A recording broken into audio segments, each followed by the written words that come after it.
The crystalline walls of the Galactic Council chamber reflected light from 1,000 different worlds.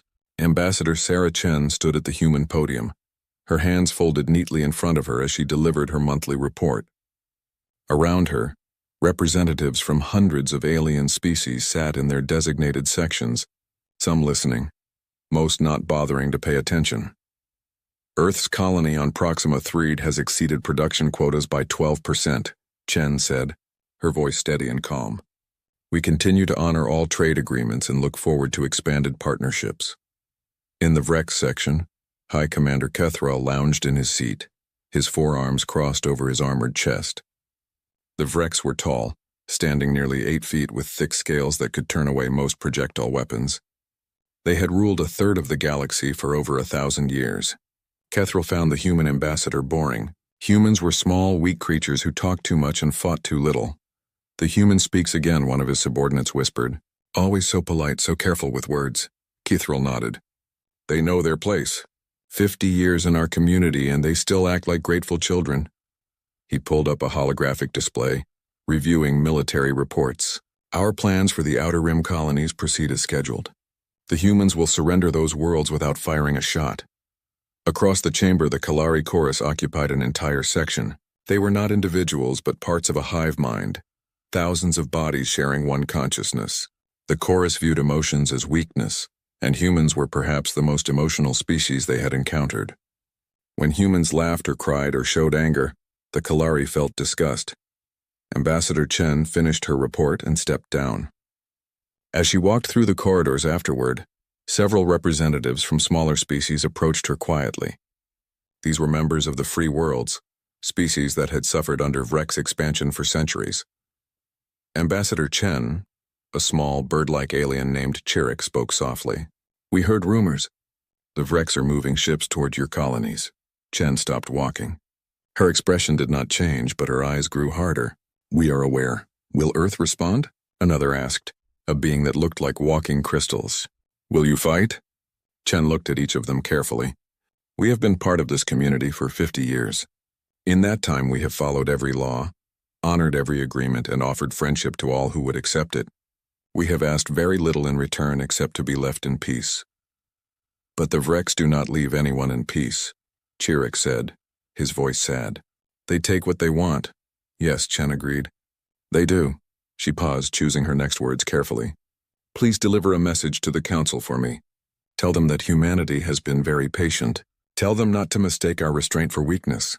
The small group looked at each other nervously. That sounds like a warning, Ambassador. Chen smiled, but there was no warmth in it. It is. Later that evening, Kethral sat in his private quarters reviewing files. As High Commander of the Vrex frontier fleets, he took his responsibilities seriously, even if he found most species beneath his concern. He pulled up humanity's military records, something he did periodically to assess potential threats. What he found was strange. The files were heavily redacted. Entire sections were marked as classified or unavailable. He frowned, his secondary arms tapping commands into his console. Every species submitted their military capabilities to the Council for record-keeping. It was standard procedure, but humanity's records were like looking at a document with half the pages torn out. Curious, he muttered. He called up historical data, searching for information about Earth's pre-contact period. What he found was limited but concerning. References to something called World War II, which apparently killed tens of millions. Mentions of nuclear weapons being used on cities. Records of conflicts that seemed to happen constantly throughout human history. But when he tried to access more detailed information, he found only fragments. Either humans had hidden most of their history, or they had deliberately obscured it. The question was why. Kethral closed the files. It did not matter. Humans were physically weak. Their ships were adequate but not impressive, and they had never shown any aggressive tendencies. They talked and negotiated and compromised. In 50 years, they had never once threatened force against anyone. Soft creatures, he decided. Born merchants and diplomats, nothing more. The next morning, the Galactic Council convened for regular session. The agenda was routine until the Vrex representative stood and made a formal announcement. The Vrex Empire hereby claims territorial authority over the following systems. The representative read from a list. 3 of them were human colony worlds in the Outer Rim. A murmur went through the chamber. Several species protested loudly. The human delegation sat perfectly still. Ambassador Chen requested the floor. The council speaker, an ancient being called an eldest, granted it. The systems mentioned are sovereign human territory, Chen said, her voice carrying clearly through the chamber. They have been settled legally according to council law. This claim has no merit. The Vrex representative turned to face her. The Vrex Empire requires those systems for strategic purposes. We will compensate Earth fairly. However, the decision is not negotiable. Everything is negotiable, Chen replied. That is the purpose of this council. Not when it involves Vrex security, the representative said flatly. Chen stood silently for a long moment. The entire chamber seemed to hold its breath. Then she spoke, and her voice was different somehow, harder and colder than anyone had heard before. Humanity has been a member of this community for 50 years. In that time, we have witnessed 17 wars of aggression, watched 9 species be conquered or enslaved, and seen countless injustices go unanswered because the powerful do as they wish and the weak suffer what they must. She looked around the chamber, making eye contact with as many representatives as she could. We came to the stars hoping to find something better than what we left behind. We hoped to be part of a community based on law and mutual respect. We have tried very hard to be good neighbors, good partners, and good friends. She turned back to the Vrex representative. But we are not your subjects, and we will not surrender our worlds because you demand it. I am authorized to deliver one final message from Earth's government to this council and to the Vrex Empire. The chamber was completely silent now. Humanity has been holding back, Chen said clearly. We have been showing you only a fraction of what we are capable of. We did this because we wanted peace, because we hoped reason and law would be enough. We have warned you repeatedly through diplomatic channels that we will defend ourselves if necessary. This is your last warning. She looked directly at Kethril, who had entered the chamber to observe. Do not mistake our patience for weakness. Do not confuse our desire for peace with inability to wage war. And do not think that because you have never seen humans fight, that we do not know how. She bowed formally to the council speaker. Earth hopes wisdom will prevail, but Earth will do what it must to protect its people. With that, Ambassador Chen left the chamber. Behind her, chaos erupted as species began arguing and debating. The Vrex delegation laughed among themselves, dismissing her words as empty threats. But Kethril did not laugh. He sat very still, thinking about those redacted files, about a species that had somehow survived their own nuclear weapons, about a civilization that seemed to have war woven into every part of their history. For the first time, he wondered if the Vrex Empire had made a terrible mistake. 3 weeks after Ambassador Chen's warning, the Vrex battle fleets arrived at New Vancouver, a thriving human colony world with a population of 8 million. Governor Marcus Williams watched from the command center as 30 massive warships dropped out of faster-than-light travel and took position around his planet. The communication came immediately. A Vrex commander appeared on every screen across the colony. This world is now property of the Vrex Empire. You have 2 hours to surrender all military assets and transfer control of orbital stations. Resistance will be met with appropriate force. Governor Williams was a former soldier, though he had not worn a uniform in 20 years. He took a deep breath and opened a channel. This is Governor Williams of New Vancouver. This world is sovereign human territory recognized by Galactic Council law. We request immediate withdrawal of your forces and diplomatic resolution through proper channels. The Vrex commander made a sound that might have been laughter. You request? You are in no position to request anything. 1 hour now. Comply or face consequences. Williams looked at his staff. Evacuate the capital. Get as many people as possible into the underground shelters. Send emergency broadcasts to Earth and the Council. And someone get me a secure military channel. Sir, we only have 3 defense platforms and maybe 24 patrol ships, his military advisor said quietly. Against their fleet we cannot possibly— I know, Williams interrupted. But we follow protocol. Earth needs time to respond. 45 minutes later, the Vrex grew impatient. Without any additional warning, 6 of their ships opened fire on New Vancouver's capital city. The orbital bombardment lasted only 90 seconds, but when it ended, the city was gone. 40,000 people died in flames that could be seen from space. Governor Williams stared at the screens showing the devastation, his hands gripping the console so hard his knuckles turned white. Around him, his staff stood in shocked silence. Some were crying. Others looked like they might be sick. "Send everything to Earth," William said, his voice shaking. "Every image, every scan, every piece of data. Let them see what these bastards did." The footage reached Earth 12 hours later. It reached the Galactic Council at the same time. Emergency sessions were called. Representatives demanded explanations. The Vrex claimed that warning shots had accidentally hit a populated area, that it was a regrettable mistake, that such things happened in military operations. Ambassador Chen watched the footage in her quarters. She watched it 3 times, forcing herself to see every detail, every body, every destroyed building. Then she stood, dressed in formal black, and walked to the council chamber for the emergency session. When she entered, the entire room fell silent. Her eyes were red from crying, but her face was set like stone. She walked to the human podium and uploaded a file to the central display. "This is New Vancouver before," she said, showing images of a beautiful city with parks and schools and families. "This is New Vancouver after." The images changed to smoking ruins. 40,000 people, Chen continued. Teachers and students, doctors and patients, parents and children. 40,000 human beings murdered because the Vrex Empire wanted a piece of land and thought we would not fight back. She looked around the chamber. "For 50 years we have played by your rules. We joined your community in good faith. We believed in the law, in diplomacy, in the idea that civilized beings could resolve their differences without violence." Her voice grew harder. "We were wrong." The Vrex representative stood. "The council acknowledges the tragedy, but—" "No," Chen interrupted. "You do not get to speak. Not yet. Not after this." She pulled up more footage, showing the Vrex commander's communications, the deliberate targeting of civilian areas, the complete lack of any attempt at actual diplomacy. "You were warned," she said, looking directly at the Vrex delegation. "Multiple times. Through every proper channel. Humanity tried to be part of your community. We held back our true nature because we hoped for peace, because we wanted to believe that reason could prevail." She paused. "That ends today." Chen walked to the center of the chamber. "I hereby resign as ambassador to the Galactic Council. Earth is immediately recalling all diplomatic staff and closing all embassies.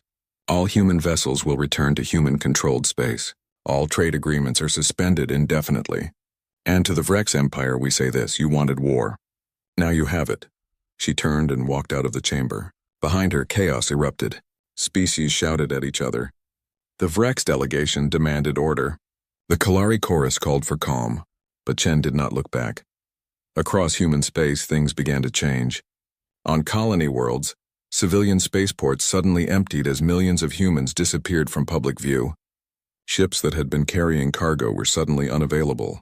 Asteroid mining operations went dark. Kethril noticed it immediately. He had been monitoring human space carefully since Chen's first warning, and now his instruments showed something impossible. Human-civilian traffic had simply stopped. Not reduced, but completely ended within hours of the New Vancouver attack. "Where did they go?" his sensor officer asked, staring at the displays. Kethril did not answer. He was watching something else. His long-range sensors were picking up strange readings in the dark spaces between stars, areas where no ships should be. Power signatures that flickered in and out of detection. His instincts, honed by decades of military service, screamed warnings. Then came the broadcast. It went to every human colony, every human ship, every human station simultaneously. It was not encrypted. The Vrex intercepted it easily. A single voice belonging to someone identified only as Supreme Commander Okoye spoke 4 simple sentences. "This is Okoye. Protocol Fenrir is active. Rules of engagement, weapons free. Make them remember." Kethril felt something he had not experienced in many years. Fear.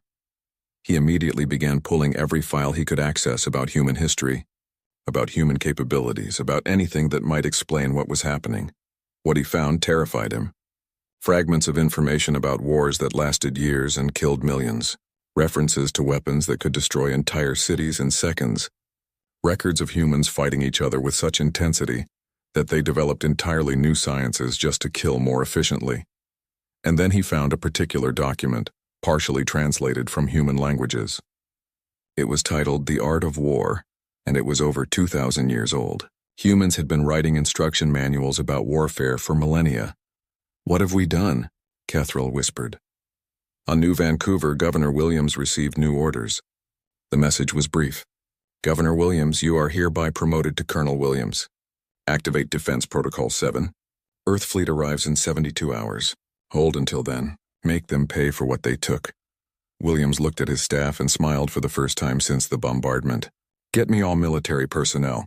Pull everyone from the reserves. Open the underground armories." "Sir, we do not have enough weapons to—" his advisor started. "Yes," Williams interrupted. "We do. We have always had them. We just kept them hidden because we hoped we would never need them. That hope is gone now. Across the colony, hidden doors opened in mountains and beneath cities. Massive elevators brought up equipment that officially did not exist. Weapons, vehicles, ships, and soldiers who had been living as civilians for years received activation codes. The Vrex occupying orbit around New Vancouver detected the power surges too late.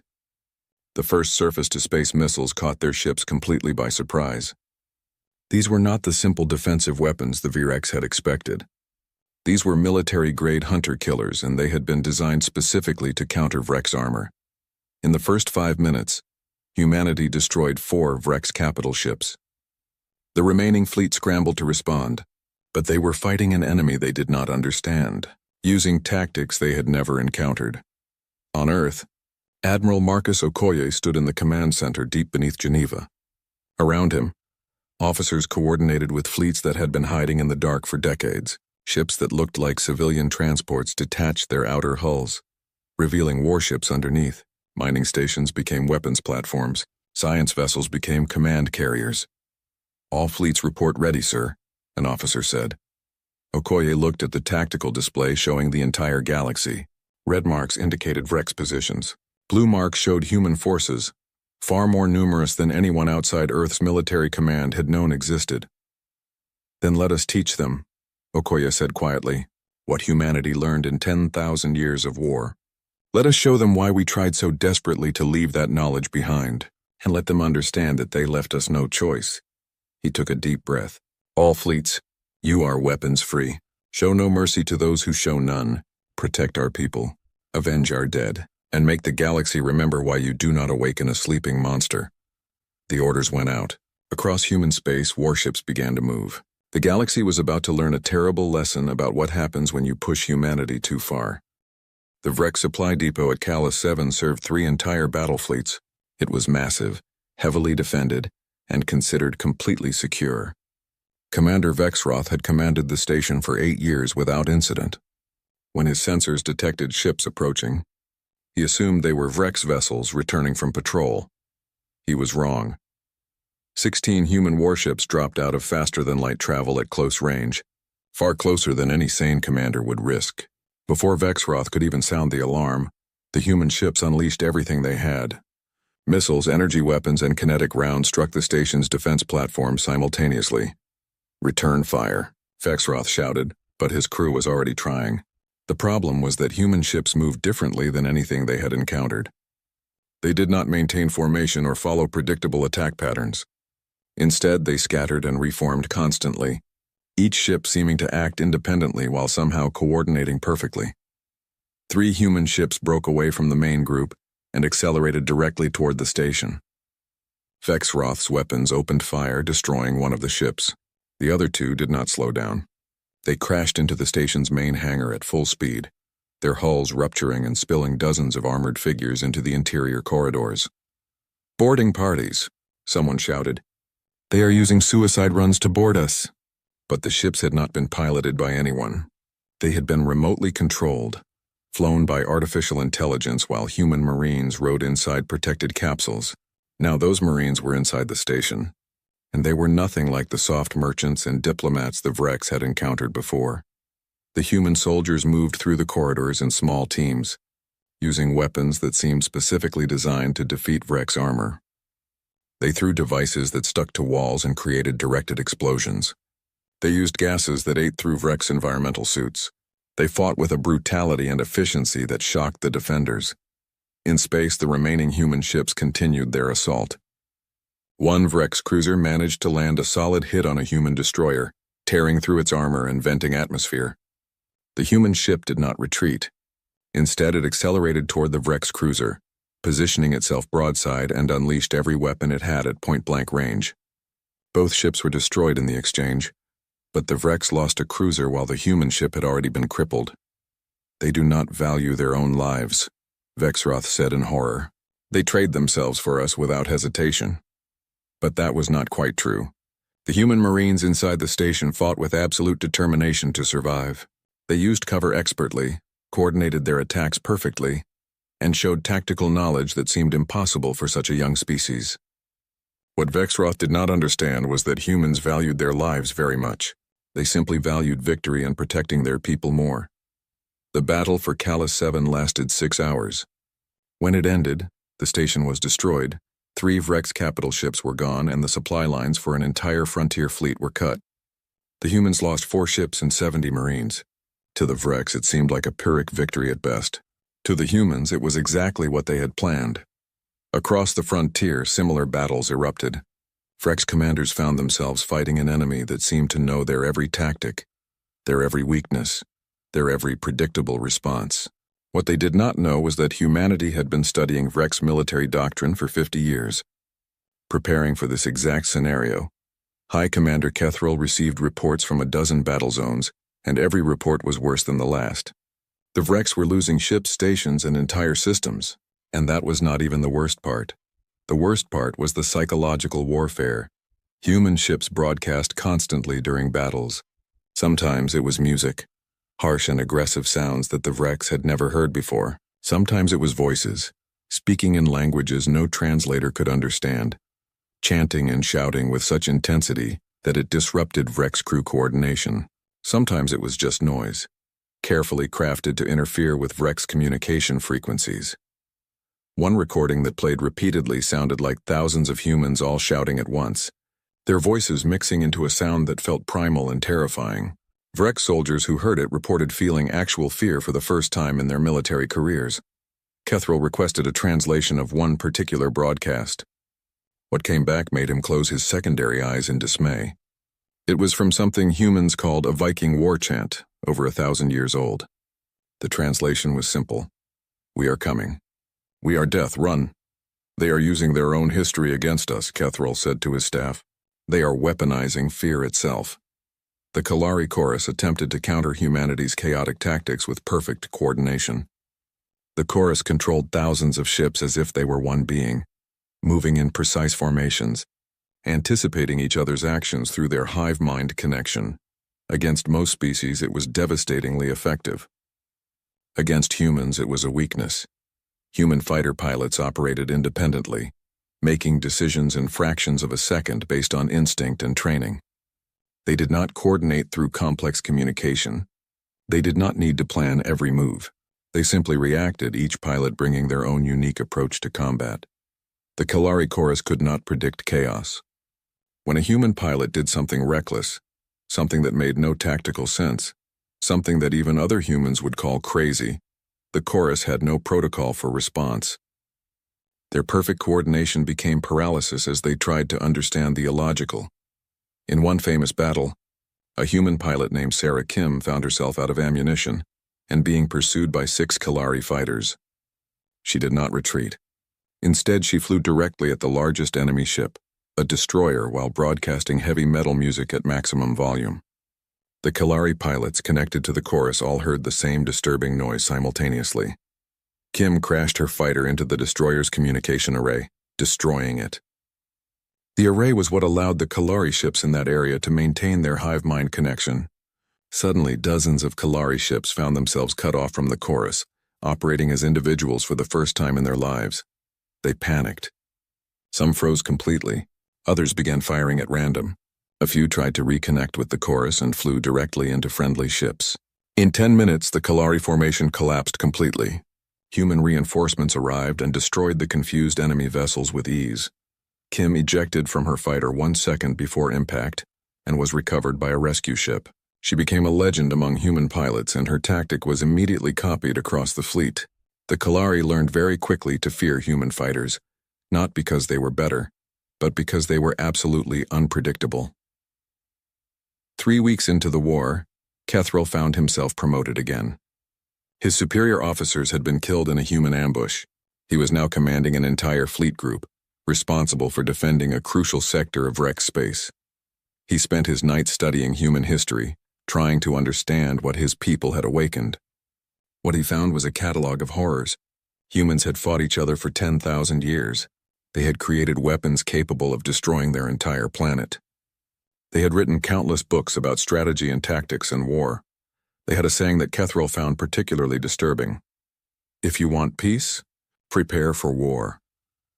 Humanity had apparently spent their entire pre-contact period doing exactly that, building militaries, training soldiers, and perfecting the art of organized violence. And then they had hidden it all when they joined the galactic community, tucking away their weapons and pretending to be peaceful traders. Not because they were weak, but because they genuinely wanted peace. They had experienced so much war on their own world that they desperately wanted to avoid it in space. We took their restraint for weakness, Kethril said to his empty quarters. We saw their desire for peace as cowardice. We thought we could take what we wanted because they had never shown us their claws. He pulled up casualty reports. In 3 weeks, the Vrex had lost over a third of their frontier fleet. Losses that should have taken years of warfare had happened in less than a month. They are not fighting to conquer, Kethril realized. They are fighting to make a point. They are showing the entire galaxy what happens when you force humans to go to war. He thought about New Vancouver, about those 40,000 dead humans. He thought about how the Vrex High Command had laughed about it, called it a necessary demonstration of power. Now humanity was providing its own demonstration, and it was far more effective. Reports came in from Vrex High Command. They were finally taking the human threat seriously, moving their main battle fleets from the core worlds to the frontier. They expected to crush the human advance through sheer numbers and superior firepower. Kethril looked at the deployment orders and felt that fear again. The High Command still did not understand. They thought this was a normal war, that humans were fighting like any other species would fight. But humans were not like other species. They had been shaped by 10,000 years of constant warfare. They had survived their own worst instincts and come out stronger. They knew every dirty trick, every brutal tactic, every psychological weapon that sentient beings had ever devised against each other. And now they were using all of it against the Vrex Empire, teaching the galaxy a lesson that would be remembered for generations. The sleeping Mon 6 months into the war, the galaxy was changing in ways no one had anticipated. The Vrex Empire, which had ruled unchallenged for 1,000 years, was losing territory daily. Human fleets pushed deeper into Vrex space, liberating colonies and destroying military installations with methodical efficiency. The Galactic Council convened an emergency summit. Representatives from every major species gathered, hoping to broker peace between humanity and the Vrex. The council speaker, one of the eldest, opened communications with Earth's government. Admiral Marcus Okoye appeared on the display, dressed in full military uniform. His face was tired, but his eyes were hard as stone. "Why have you called us, council speaker?" "To discuss peace," the eldest said carefully. "This war has gone on long enough. Surely terms can be reached, can they?" Okoye asked quietly.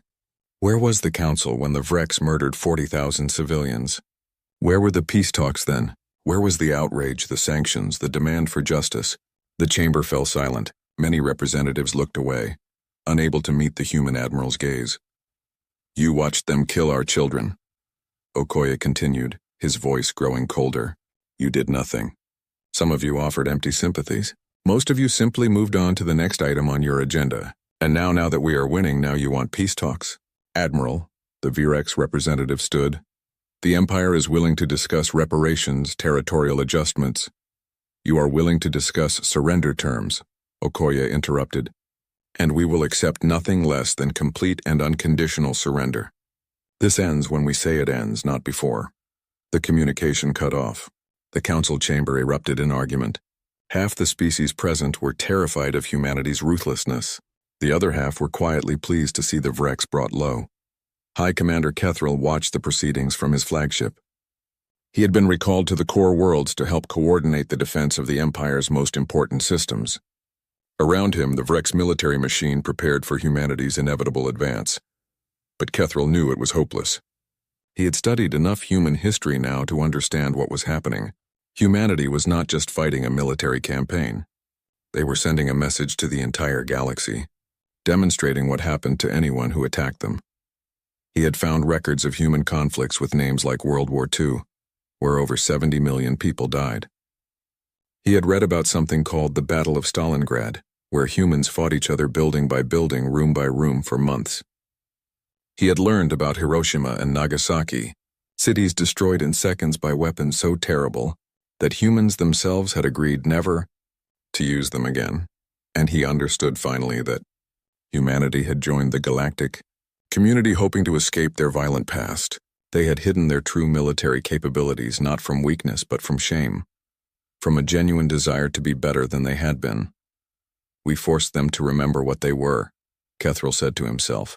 We made them become monsters again. But the galaxy's lessons were not over. The Kalari Chorus made a catastrophic mistake. Unable to defeat human forces through conventional warfare, a faction of the Chorus decided to use biological weapons against a human colony world called New Harmony. They deployed a virus designed to attack human neural systems, hoping to eliminate the population quickly and demonstrate that the Chorus could match humanity's ruthlessness. The virus was effective. Within days, over 1 million humans on New Harmony were infected. The Kalari broadcast their success across their networks, celebrating their tactical victory. Humanity's response was not military. It was scientific. Human researchers had apparently been studying the Kalari's hive-mind connection for decades. They understood how the neural links worked, how the Chorus maintained cohesion across thousands of individuals, and they had developed countermeasures just in case. The virus that humanity deployed against the Kalari was unlike anything the galaxy had seen. It did not kill. Instead, it attacked the specific neural pathways that allowed the Kalari to connect to the Chorus. It severed their hive-mind connection, forcing each Kalari to become an individual consciousness for the first time. The effect was devastating.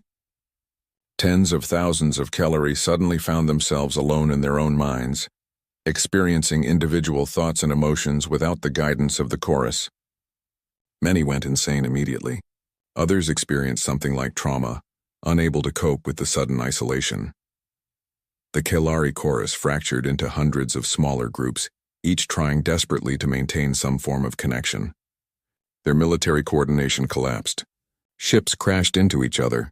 Entire fleets shut down as Kalari crews panicked, and humanity did not stop there. They broadcast a message to all Kalari everywhere. You used biological weapons against our children. We have shown you mercy by not killing you. Learn to live as individuals or die trying, but never ever threaten humanity again. The galaxy watched in horror as the mighty Kalari Chorus, one of the most powerful civilizations in known space, simply fell apart. The smaller species that had lived in fear of both the Vrex and the Kalari began to understand something important. Humanity was not just winning. They were reshaping the entire galactic power structure. Rebellions broke out across Vrex-controlled space. Species that had been subjugated for centuries saw humanity's success and found hope. If humans could stand up to the Vrex and win, maybe they could too. Human ships began appearing in systems where oppressed species were fighting for freedom, not to conquer but to help. Admiral Okoye stood on the bridge of his flagship, the Indomitable, leading the human armada toward the Vrex homeworld. Around his ship, over 200 warships maintained formation, the largest human fleet ever assembled. Admiral, we are receiving communication requests from a dozen different resistance movements, his communications officer reported. They are asking for our help. Okoye considered carefully. Send them weapons, supplies, and tactical support. But make it clear, we are not building an empire. We are ending one. They must fight for their own freedom, but we will give them the tools to do it. Former Ambassador Sarah Chen sat in the Admiral's ready room, serving as civilian advisor to the military command. She looked older now, worn down by the weight of what humanity had become. Do you think we have become the monsters? She asked Okoye quietly. He looked at her, his expression sad. Probably. War makes monsters of us all, but we did not choose this path. We tried everything else first. I know, Chen said, but that knowledge does not make it easier. 40,000 dead on New Vancouver. How many have we killed in revenge? Too many, Okoye admitted. Far too many. But if we had not responded with overwhelming force, if we had shown any weakness, how many more would have died? How many other species would have thought they could attack us without consequences? Chen had no answer to that. High Commander Kethral made a decision that would have been unthinkable 6 months earlier. He opened a secret communication channel to human intelligence services. It took 3 days of careful negotiation before he was connected to someone with authority. Admiral Okoye himself appeared on the secure channel. Commander Kethral, I have read your file. You are the one who actually studied human history.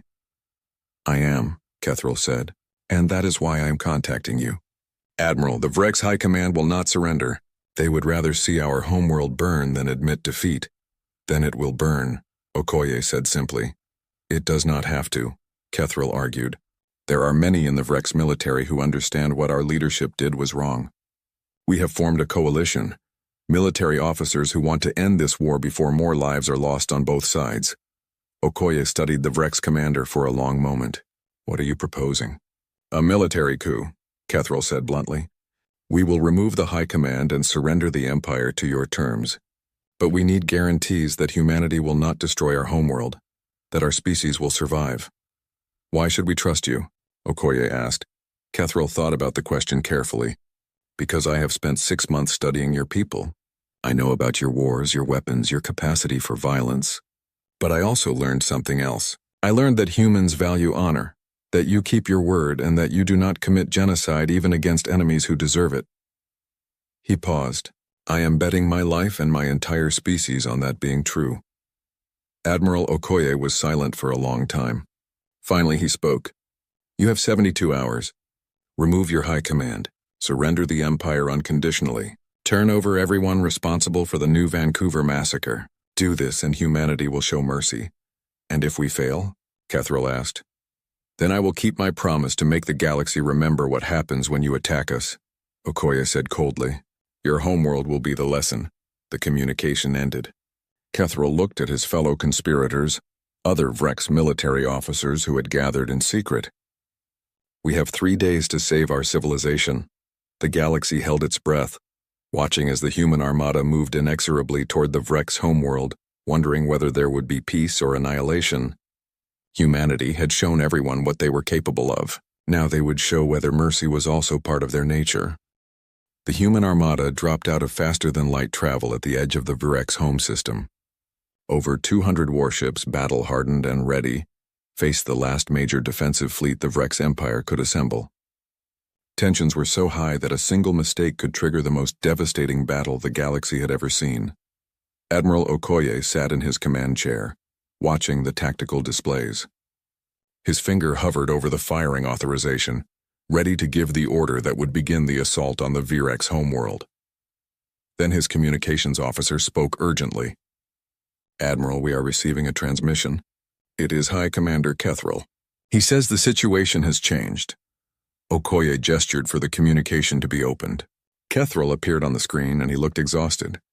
Behind him, Okoye could see what appeared to be a Vrex government building. Admiral Okoye, Kethral said formally. The Vrex High Command has been removed from power. I and other military commanders have taken control of the government. We are prepared to surrender the Vrex Empire unconditionally as you demanded. The Bridge of the Indomitable went completely silent. Every human officer stared at the screen in disbelief. The individuals responsible for the New Vancouver massacre are in custody. Kethral continued. We have prepared complete records of all military assets, territorial claims, and governmental operations. We place ourselves at your mercy, Admiral. We ask only that you spare our homeworld and allow our civilization to survive. Okoye leaned forward. Commander Kethral, if this is a deception, if you are buying time, and it is not, Kethral interrupted. You will receive verification from our planetary defense systems within minutes. They are powering down their weapons and broadcasting surrender codes. I have staked everything on the belief that humanity, despite your capacity for war, still values honor and mercy. Please prove me right. Admiral Okoye looked at his staff, then at Sarah Chen, who had come to the bridge for this moment. She nodded slowly. He turned back to the screen. Stand down your remaining military forces. Prepare to receive human inspection teams. Anyone who resists will be treated as hostile. Anyone who cooperates will be treated fairly. Do you understand? I understand, Kethral said. And Admiral, for what it is worth, I am sorry. Sorry for what my people did. Sorry for the lives lost. Sorry that it took us so long to understand what we were dealing with. Okoye nodded grimly. Your apology is noted, Commander. Now let us end this war. The war officially ended 14 months after it began. In that time, the Vrex Empire had lost over 60% of its military capability. The Kalari Chorus had fractured into dozens of smaller independent groups, and humanity had demonstrated to the entire galaxy that they were not to be trifled with. The surrender ceremony took place on a neutral space station. Kethril represented the Vrex Provisional Government. Several leaders of former Kalari groups attended, including those who had chosen to embrace individual consciousness and were building new societies. Representatives from hundreds of species watched as Admiral Okoye presented the terms of peace. The terms were harsh but not genocidal. The Vrex Empire would pay reparations to humanity, specifically to rebuild New Vancouver and compensate families of those killed. The Vrex military would be reduced to a defensive force only, with human observers ensuring compliance. All species that had been subjugated by the Vrex would be granted immediate independence and assistance in building their own government stock. The Kalari fragments that had used biological weapons would face trial for war crimes. However, those Kalari who had not participated in the attack would be offered assistance in adapting to individual consciousness, if they chose to accept it. These terms are acceptable, Kethril said formally. The Vrex government agrees to all conditions. Admiral Okoye signed the document. Then he did something unexpected. He offered his hand to Kethril in the human gesture of reconciliation. The Vrex commander stared at it for a moment, then reached out with his primary hand and grasped it. We were enemies, Okoye said quietly. That does not mean we must remain enemies forever. 3 months later, the Galactic Council reconvened with a very different power structure. The Vrex no longer dominated the proceedings. The Kalari Chorus no longer existed as a unified entity, and humanity now occupied a permanent seat at the Council, not as junior members but as enforcers of galactic law. Ambassador Sarah Chen returned to her role, older and much harder than she had been before. She stood before the Council and delivered a speech that would be remembered for generations. 50 years ago, humanity came to the stars hoping to find something better than what we had on Earth. We had spent 10,000 years fighting each other, building weapons, perfecting the art of war. We were tired of it. We wanted peace. She paused, looking around the chamber at faces both familiar and new. We joined this community in good faith. We believed in your laws, your principles, your promise of civilized coexistence. We hid our weapons not because we were ashamed of them, though we were, but because we genuinely wanted to leave that part of our history behind. Chen's voice grew harder. You forced us to remember what we were. You attacked our people, murdered our children, and thought we would simply accept it because we had always been peaceful. You learned a terrible lesson, and I hope you never forget it.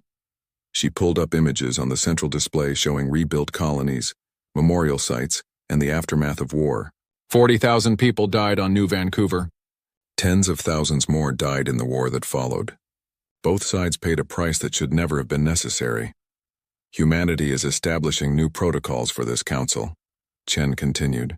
The Terran Accords will protect smaller species from aggression by larger powers. Any attack on a civilian population will be treated as an attack on humanity itself. Any use of biological or chemical weapons will result in immediate military response. Any attempt to subjugate or enslave another species will be met with force. She looked directly at the remaining Vrex representatives and the fragmented Kalari groups. We do not seek to rule you. We do not want an empire, but we will never again stand by and watch the strong prey upon the weak. We will be the shield for those who cannot defend themselves, and we will be the sword that falls upon anyone who thinks they can commit atrocities without consequences. The chamber was completely silent when she finished. Then, slowly, representatives from dozens of smaller species began to applaud. They were the ones who had lived in fear for centuries, who had watched their people suffer under Vrex rule, who had never had anyone stand up for them. Now they did. 10 years passed. The galaxy adapted to its new reality. Human ships patrolled the frontier, not conquering but protecting. The Vrex slowly rebuilt their civilization under their new government, with Kethril serving as chief ambassador to humanity. Some Kalari chose to rejoin into smaller choruses, while others embraced individual life and formed new friendships with humans. who helped them adapt. New Vancouver was rebuilt, more beautiful than before. At its center stood a memorial, listing the names of all 40,000 people who had died in the original attack. Humans visited it regularly, and so did aliens, species who wanted to understand the event that had changed the galaxy. In the Galactic Council chambers, a new alien species made first contact. They were young, enthusiastic, and eager to join the community.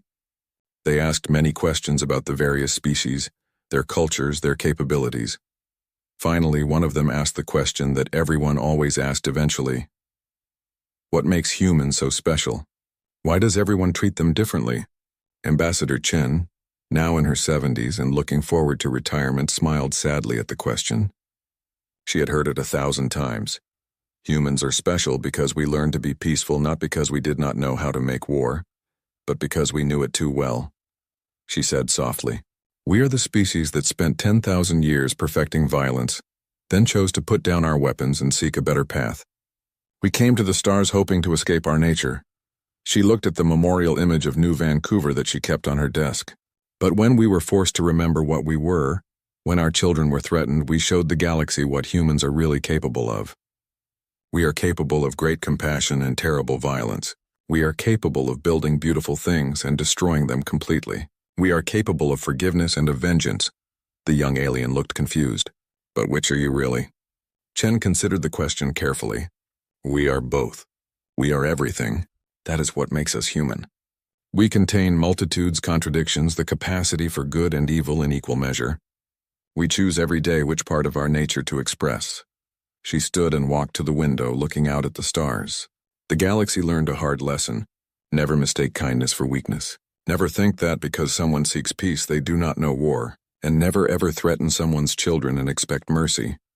The young alien was quiet for a moment. So humanity will always be ready for war? Thank you for watching and comment for next part.